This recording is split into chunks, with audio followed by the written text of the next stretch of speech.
All right, looks live to me. Hey, everybody, Chuck Holton here. The Hezbollah organization is denying responsibility for 3 rockets that were fired at northern Israel last night. Now, this is an interesting development, first of all, because it's the first time that we've had rockets fired out of Lebanon at Israel for months and months. And they've had this supposed ceasefire. But as I've always said, the ceasefire was not ever between Israel and Hezbollah. The ceasefire was between Israel and the United States, brokered by Joe Biden, sort of forced by Joe Biden, uh, and the Lebanese army, which is not exactly Hezbollah, and somewhat against Hezbollah. So since this ceasefire took place months and months ago, Israel has continued to strike at Hezbollah targets inside Lebanon. The whole point of the ceasefire was to get Israeli troops out of Lebanon. And this is, one of those very damaging things that President Biden tried to institute in his spectacular attempts to straddle a very sharp fence in terms of the war between Israel and its neighbors. There really wasn't anything there for Hezbollah, but there didn't need to be, because Hezbollah has been all but just wiped out. Now I want you to remember, let's go back and recall the messaging we were getting out of the experts, so-called experts, about Hezbollah. Everybody was telling Israel before they got involved in the north, don't go north. Don't attack Hezbollah. Hezbollah has 150,000 fighters. They've got enough rockets to fire 5,000 rockets a day for more than a year. They'll absolutely decimate Israel. Guys like Scott Ritter and Colonel McGregor were jumping up and down on that bandwagon, saying, Hezbollah is far stronger and will than Hamas, and they will absolutely just devastate northern Israel. Well, as it turned out, they all got their fingers handed to them on a platter, and Israel was able to all but destroy Hezbollah. But they're not completely gone. And so yesterday, when 3 rockets were fired at the city of Metulla, or it's not a city, it's a village of Metulla, up in the northwestern kind of quadrant of the border, the first thing that happened before even Israel struck back was the Lebanese army went over there and tried to figure out where those missiles came from. Hezbollah immediately came out and said, it wasn't us. We didn't shoot any rockets. And it's very possible that it was not actual Hezbollah that did it. Believe it or not, there are tons of Hamas fighters in Lebanon. There are PIJ fighters in Lebanon. They have whole cells up there. And so it turns out that the Lebanese army, when they found the site where the rockets had been launched from, it was sort of a makeshift launch site. It was not, manufactured rockets. They were sort of like homemade things. And so this is, that didn't stop Israel from going ahead and striking at other rocket launchers that they were able to find, they blew up, I don't know, 3 or 4 things for sure. And this is a kind of like when I was in Israel a few weeks ago, I went up and spent some time in the north. The government has just recently reopened the areas that were evacuated in the north and told people that it's safe for them to go home. And some people did, some people did not. when talking to the folks who live up there, many of them said, we've already got our lives restarted here in other places around Israel. Our kids are in school. And so we don't really want to uproot everything and go back to the north just yet. Some people said, I want to make sure the war is completely over before I go back up there because it was so traumatic being there under those that rocket fire that I don't want to take a chance that it's going to flare back up. Well, it turns out perhaps that was a good choice because things are flaring back up, not just in the south, but in the north. Now, for their part, the Houthis have been uh, continuing to fire missiles, ballistic missiles. These are Iranian made large missiles at Israel. If the Houthis are going to fire something at Israel, it's going to have to be well made. Homemade stuff is not going to cut it when the missile's got to fly over 1,000 miles or 1,000 kilometers, sorry. And but they even despite the attacks from the United States and the warnings from President Trump and Israel that it would get much worse, the Houthis have been like, it's Yemen. You can't make it much worse. So they just are continuing to make a nuisance of themselves. Now, they haven't harmed anybody. The rockets are all shot down before they even get to Israeli airspace.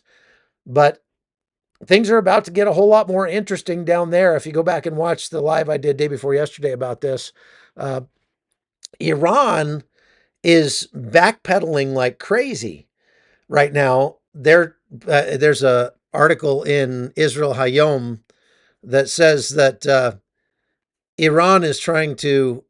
Oh no, I'm sorry, not Israel Hayom. It's the Jerusalem Post. Uh, Iran is saying, like, we don't have anything to do with these supposed proxy forces. We don't tell them what to do at all. They're just all doing this on their own. We don't have anything to do with it. You can't blame us. Well, that's the whole reason they have these proxy forces is so that they can try to maintain some shred of plausible deniability. In this case, it's not even plausible, but they're still trying to deny it. And they're trying to deny it because the United States has made very clear we are going to hold Iran responsible for the actions of the Houthis in attacking Israel. So as they're backpedaling, the United States is forward positioning more ships.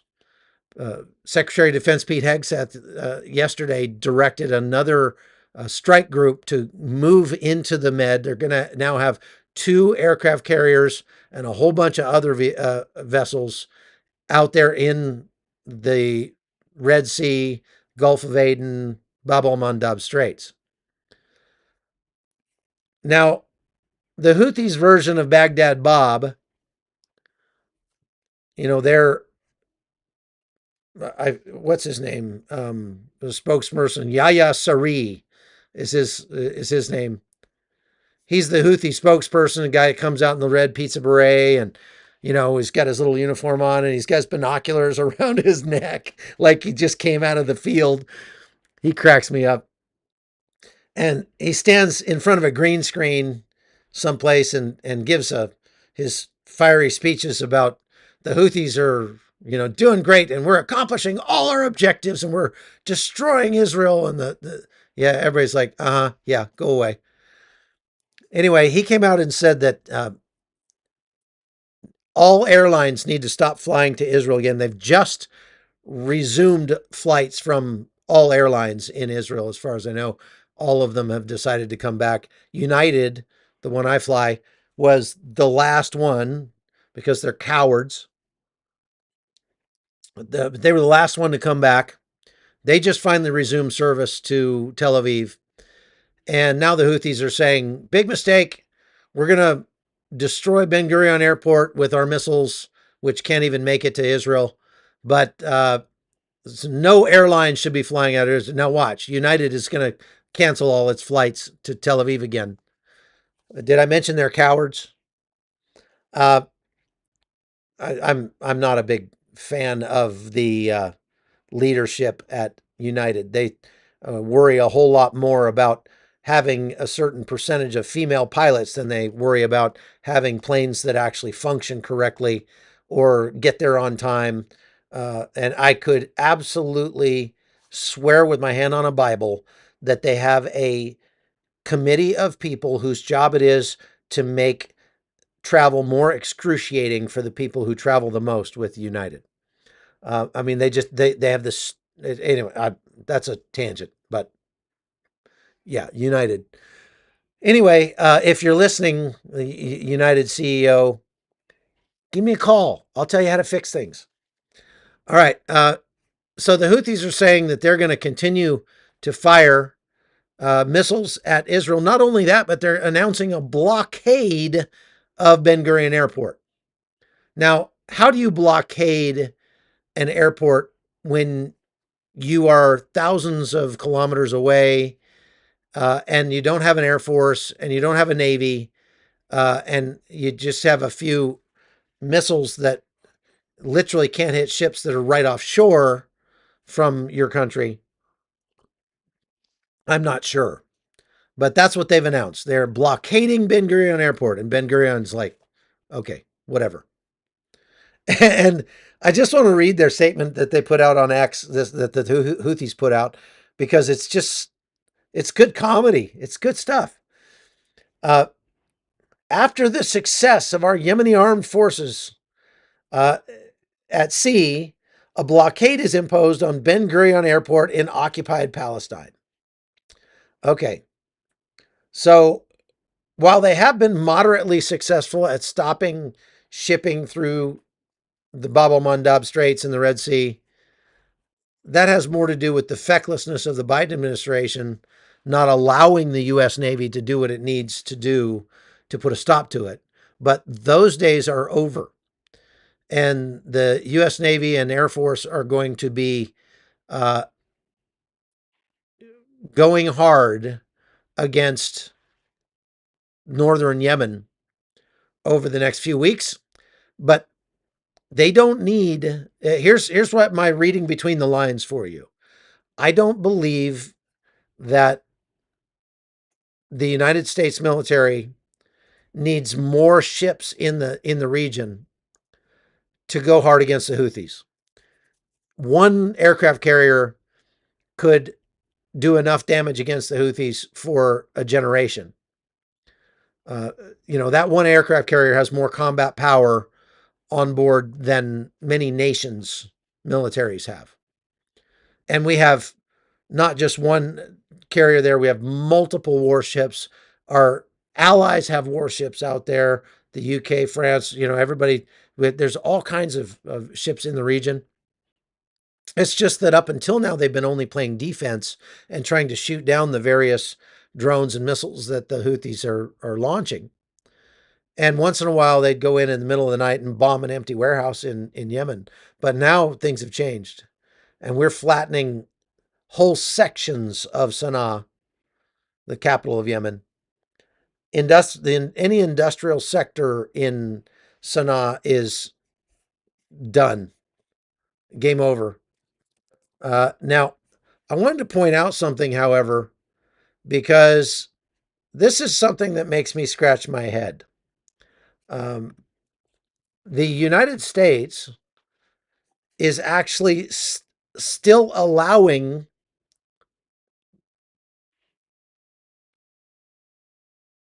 energy, oil, natural gas, whatever, to be taken to Yemen, to be sold to Yemen. Now, I don't quite understand this, but according to the news, the United States will continue to allow ships carrying oil to go dock in Yemen, even though their ports are all but destroyed, up until like the middle of April. And then after that, then anybody that wants to ship oil to Yemen is going to have to get permission from the U.S. Treasury. It was like, what? Now, there are obviously some regulatory issues and international law things and stuff like that that are probably above my pay grade that, if I understood, would kind of make this make sense. And perhaps our friend Sal Mercogliano over at What's Going On with Shipping here on YouTube could explain this a little better. Why are they still allowing stuff in there? I thought we were at war with these guys. Now, again, Iran is trying to say they're trying to make the case that they are not controlling Yemen's actions. For their part, U.S. intel agencies are saying that literally every shot fired out of Yemen, it has to be approved by Iran. So the reason, my reading between the lines, the reason that we are bringing another carrier group, another battle group or whatever to that area is not to strike at the Houthis. It's to strike at Iran. The United States military put out a video on X yesterday showing a B-52 returning from a mission over Yemen. They didn't elaborate on that, but they gave the impression, at least, that the United States is bombing Yemen with B-52s. B-52s could flatten anything that's flattenable in Yemen in short order. The sheer amount of destructive force inside one of those that can be carried by a B-52 bomber is pretty mind-boggling.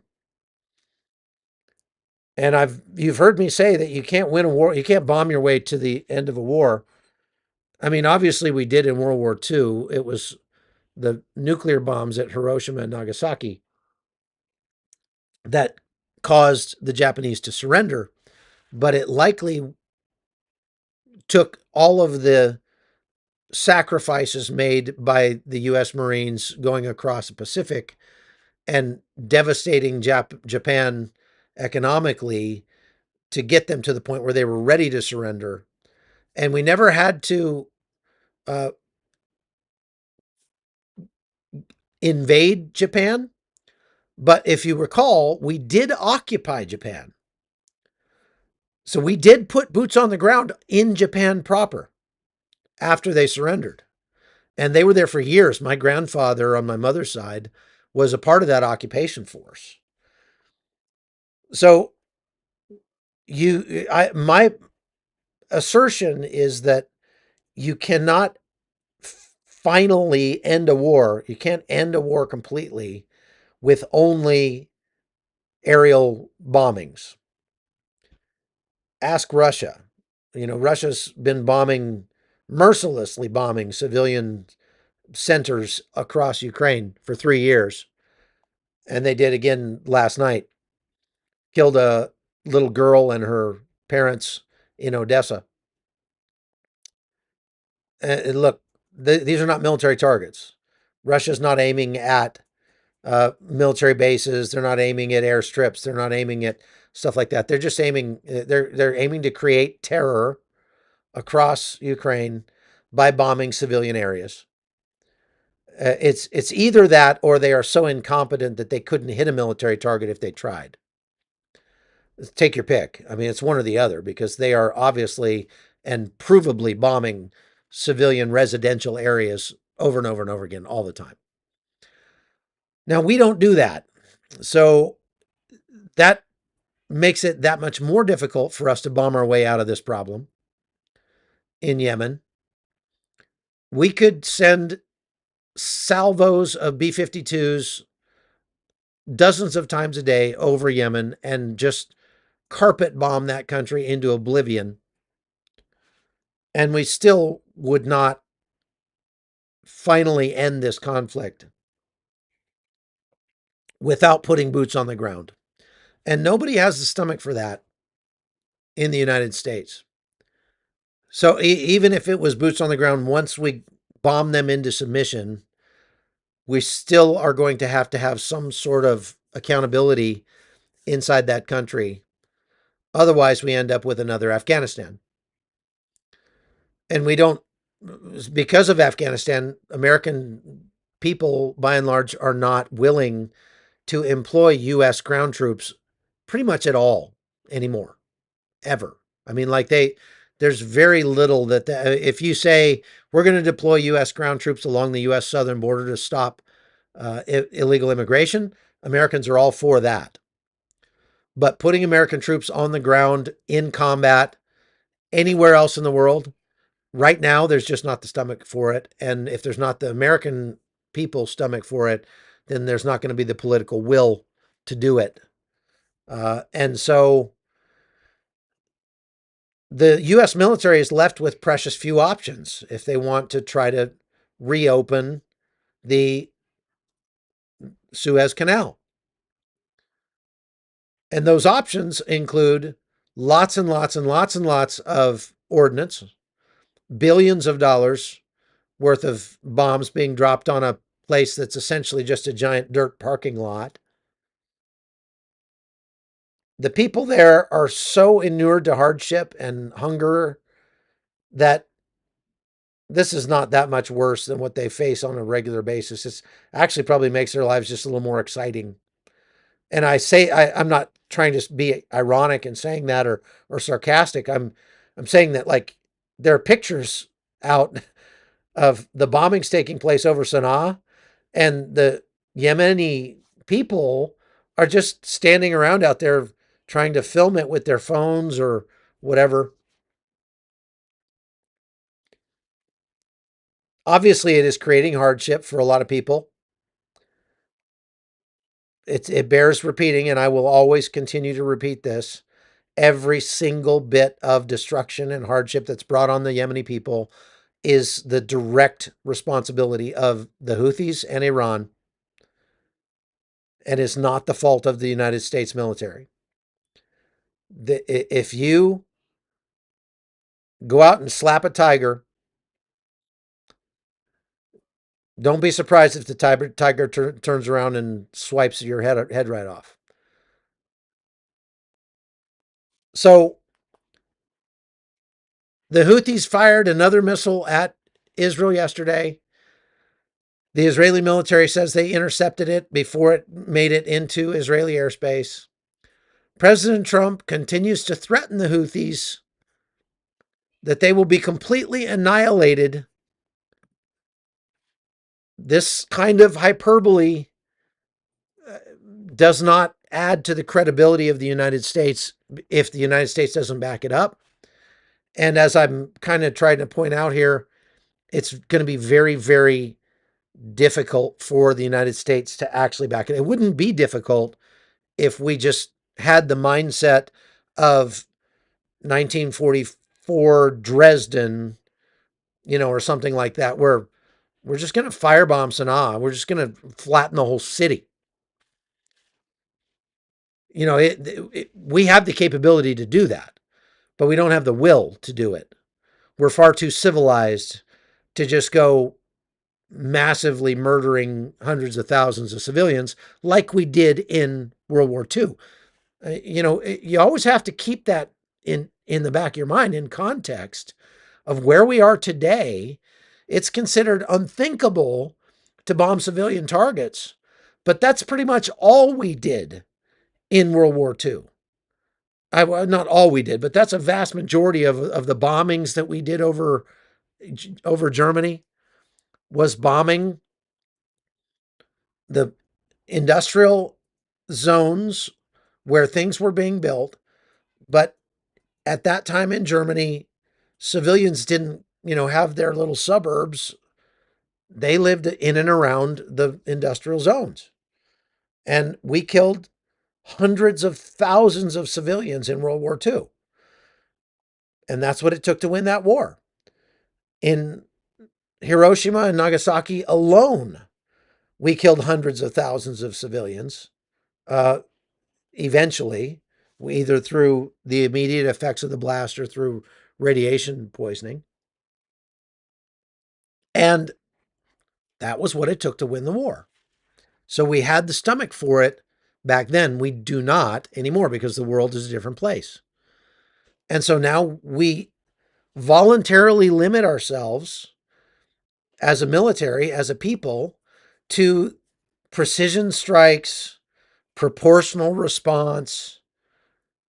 And ever since we have decided that that was the way that we're going to prosecute war, we have never won a war. I guess you could say we won the war in Panama. We invaded Panama, but that was a shock and awe campaign. We dropped in there with multiple times the number of people that we were going to be fighting against. We did not kill a ton of civilians in there, but we also already had 19,000 troops stationed in the country. That's one of the only times in American military history when we invaded a country that we already occupied, and our objectives for that country were limited specifically to regime change. And so we took out Manuel Noriega. We arrested him. We put him on an airplane. We flew him to Miami to stand trial for money laundering and drug trafficking. We convicted him. He spent 20 years in federal prison. So that was the sole objective of our invasion in Panama. What's the sole objective in our invasion or our fighting against the Houthis now? Well, it's to reopen the sea lanes that are next to Yemen.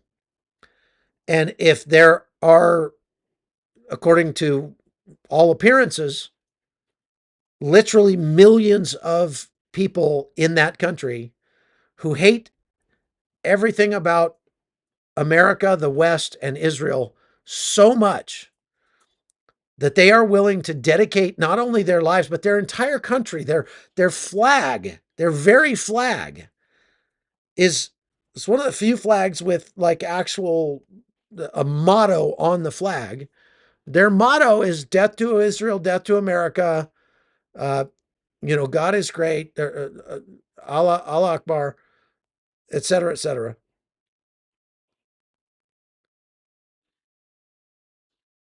And so we can try to bomb the Houthis, but there are hundreds of thousands of people in Yemen who are on the side of the Houthis, who would gladly continue to lob sticks, stones, sandals, trash, anything they can throw out at ocean-going vessels going by. And you can't move Yemen to somewhere else. So we have a kind of intractable problem here because this is a problem we are not willing to kill our way out of. Sure, we could drop a nuke on Yemen and turn it into a sea of a sea of glass and be done with it, but nobody has the stomach for that. I'm not advocating for that. I'm just saying that the reality of where we live today is that the United States does not have the inclination, even though we have the wherewithal to do those things. And so we are self-limited to what we're doing now, which is dropping bombs on strategic military targets, which we can continue to do for years and not win this war.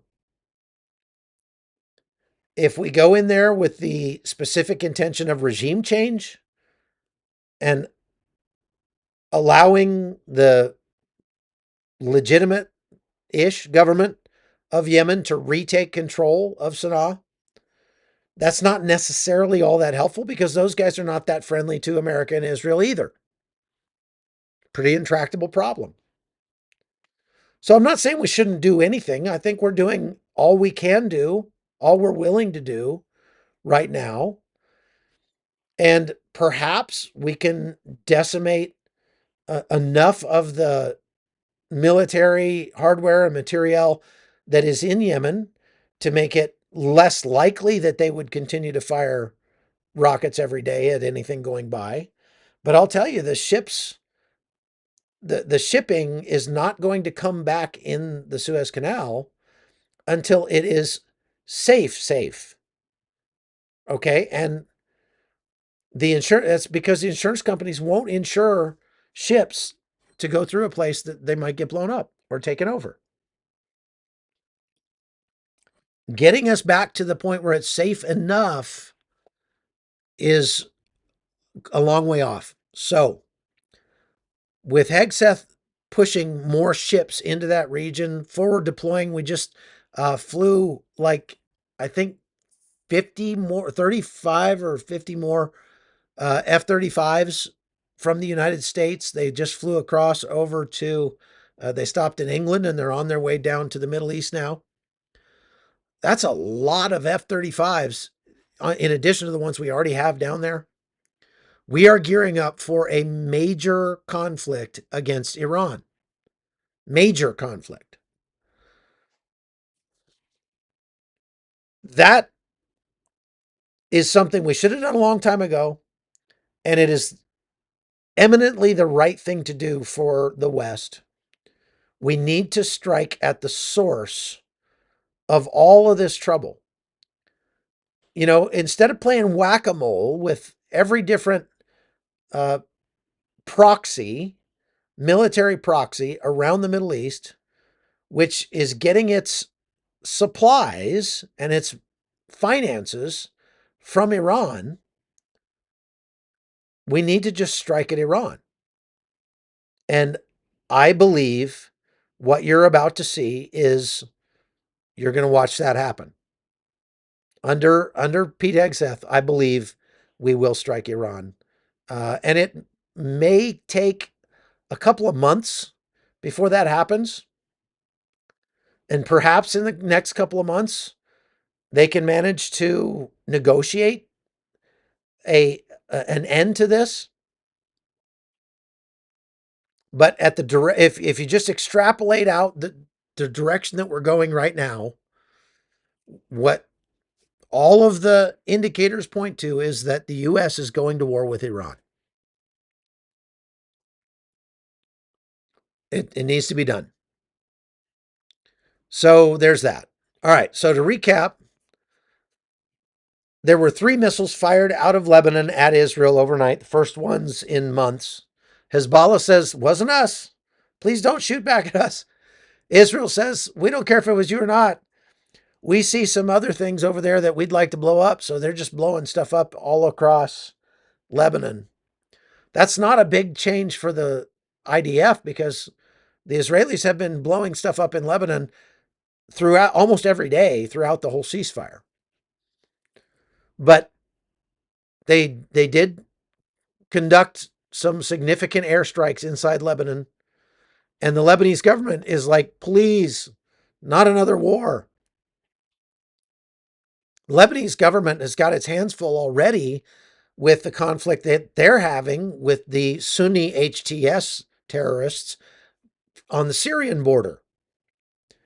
So, and the Lebanese army doesn't want to fight Israel. They really can't. Politically, it's just not, it's a non-starter in Lebanon for the Lebanese army to fight Israel because the Lebanese army is funded or has been funded very much by the United States. The U.S. was giving and is giving. I think that has been specifically carved out as an exemption from all the budget cuts that have been done on U.S. foreign policy since Trump took over. And so the U.S. has been giving more than $300 million a year to the Lebanese armed forces. Because of that, they don't want to see that golden goose dry up. So they're not about to go attacking Israel or even fighting back against Israel. And Israel, for their part, is not attacking the Lebanese military.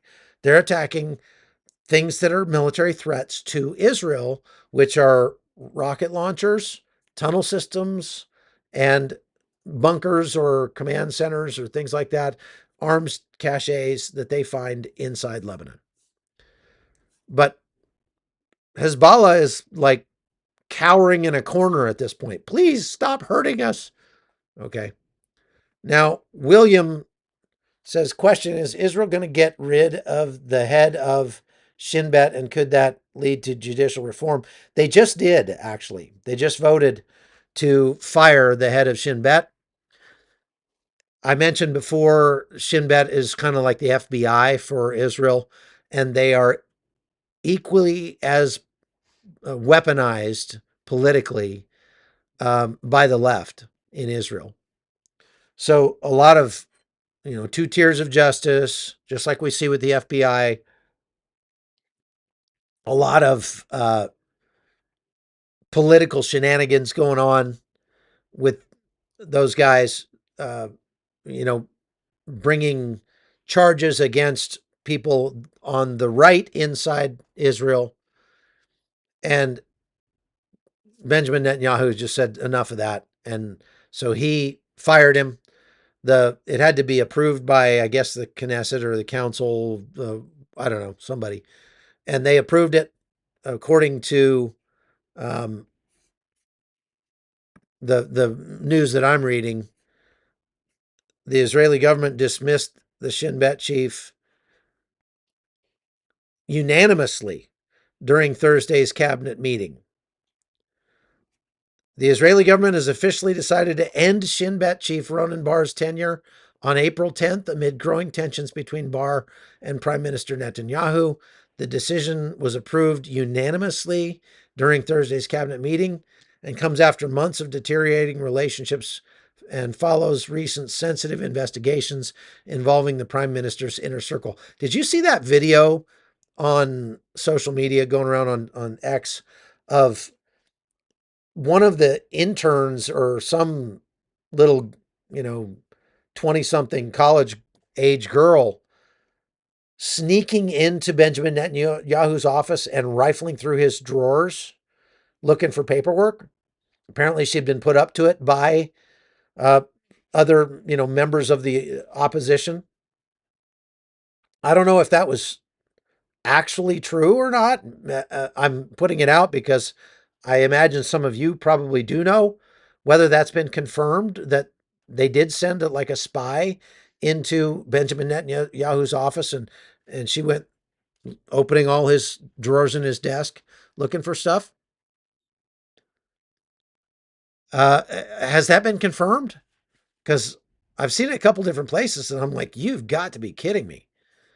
That the prime minister's office doesn't have security out there that would keep that from happening? Wow. That's pretty amazing. Now, let's go back to President Trump's absolutely crazy suggestion that they move all the Palestinians out of Gaza in order to rebuild it. And everybody said, that's insane. That's never going to happen. Well, it's becoming more and more a thing now. Half of Gazan residents, according to a poll that's put out by Israel Hayom, are ready to leave if given the chance.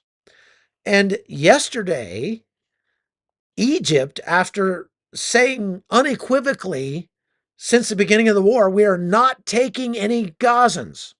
We're not taking anybody out of that area into our country. No, absolutely not. Won't happen.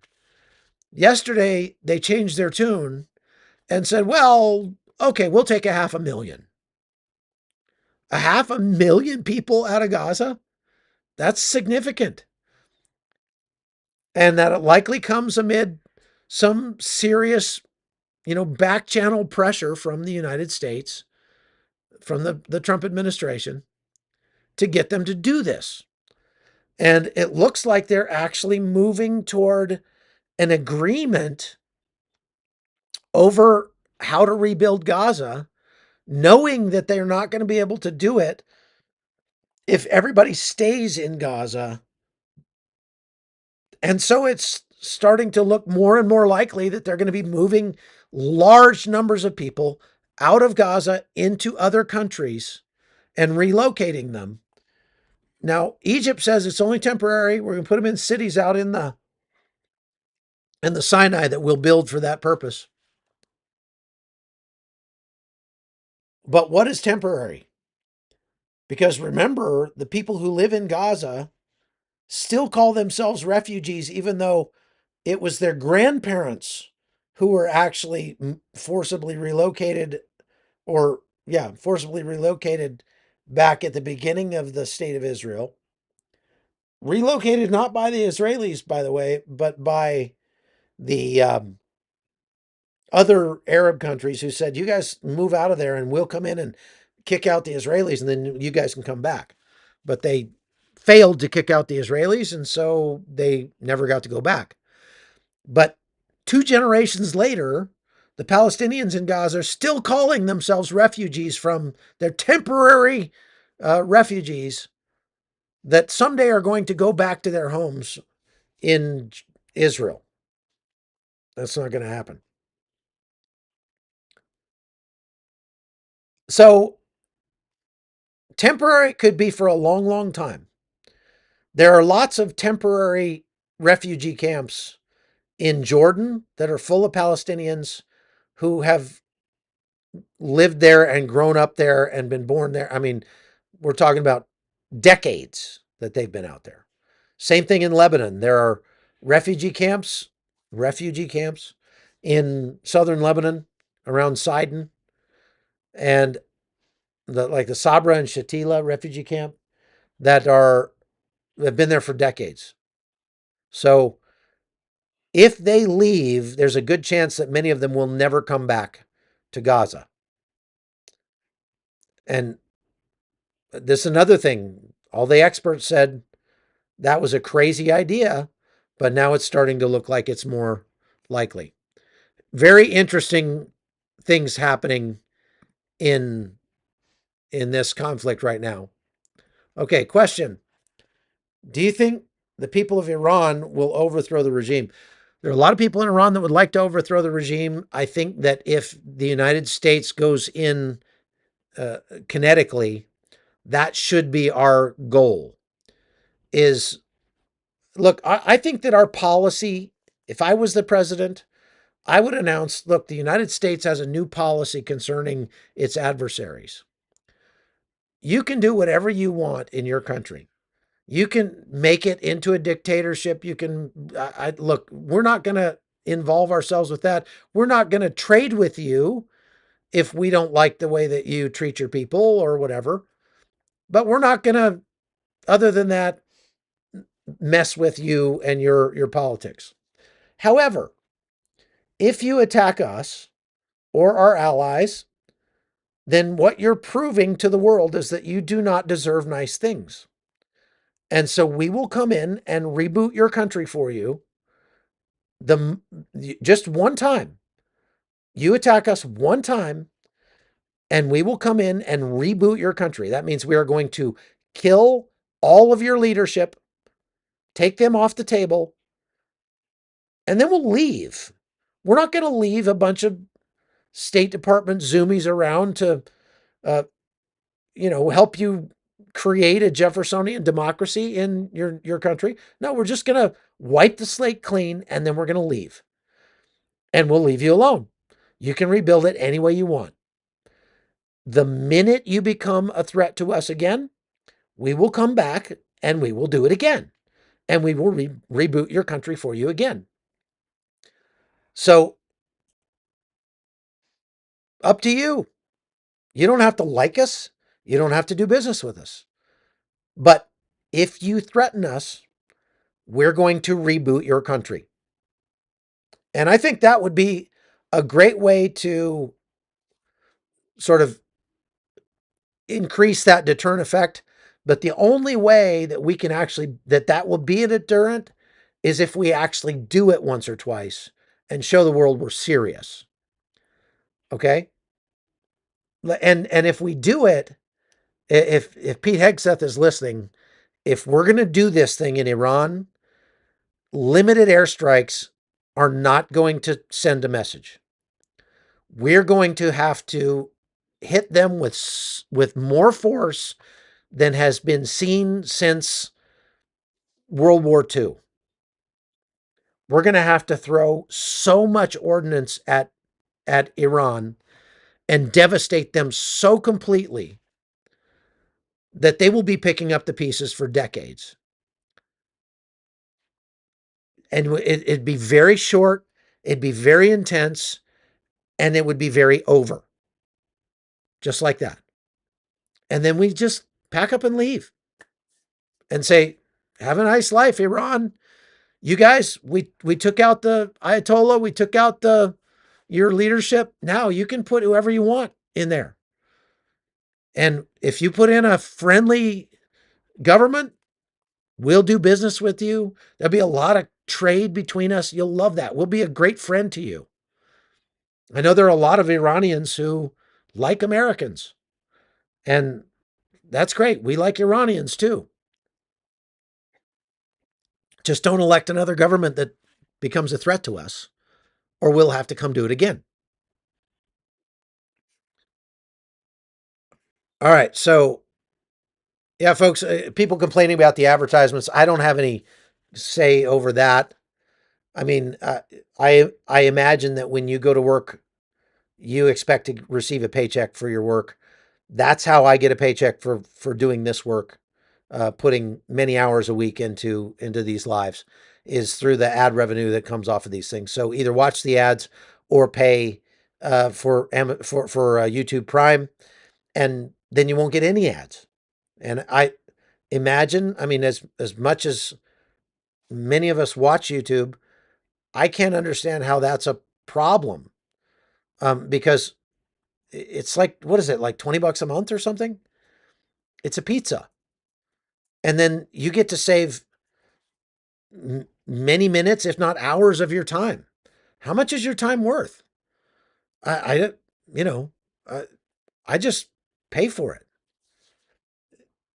Well, if not, then you just got to suffer through the ads. And what is it? A few seconds and then you hit skip and it comes right back. I know it's a hassle, but sorry, that's how people get paid to do this. On that note, I'd like to point out, folks, that if you go to chuckholton.com, we're putting up a lot of extra content over there and summaries of these lives in writing so that you can get all the pertinent information without all the extra fluff. And if you want to share it with your friends or coworkers, whatever, you can point them to the links over at chuckholton.com. You can also sign up to be a supporter over there and get lots of extra stuff like documentaries and books and movies and things that I put out on a semi-regular basis over there. I highly recommend you do that. When we do lives on locals, there are no ads. And so if you're going to subscribe, go subscribe over there and you'll be able to watch without any ads and then nothing to complain about. Okay. We got 2,600 people online. It would help if you'd go hit that like button, folks, just right there on your phone. If you're looking at the chat, you might have to close the chat to see all those buttons, but just close the chat for a minute, hit the like button, and you can come right back. Also, if you're not a subscriber to the Hot Zone, why not? It doesn't cost you anything, and you can get notified before we go live so that we can have conversations in the chats. I really enjoy that a lot.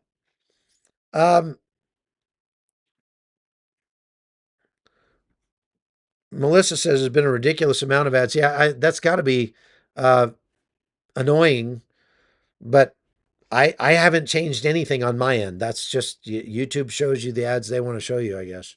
So I'm sorry. Is Hamas going to try and stop civilians now from leaving Gaza? That remains to be seen, Jesse. It's a very good question. I think it is very possible that Hamas will do everything they can to stop people from leaving, to include shooting them. And we will start to hear those stories coming out of Gaza. That obviously is a death knell for Gaza. I mean, for Hamas in Gaza. If the people all leave, they don't have anybody to govern or oppress, and anybody that's left is going to be bad people. That's what Israel is doing now in Gaza. They're going neighborhood by neighborhood. They're surrounding the neighborhood. They tell everybody in that neighborhood, get out. And you have to go through a checkpoint to get out. So when they come out, they get checked. They get searched for weapons and explosives. And then Israel goes in, and anybody that's left in there is considered hostile. They find and destroy any military, anything, ammunition, rockets, weapons, whatever, in there. And they get rid of them. And then they move on to the next neighborhood. Now, that is a good way to reduce the amount of military hardware in Gaza. It's not a good way to get rid of the fighters in Gaza, because the fighters just pose as normal guys. Like, no, we're just civilians. We're nice people.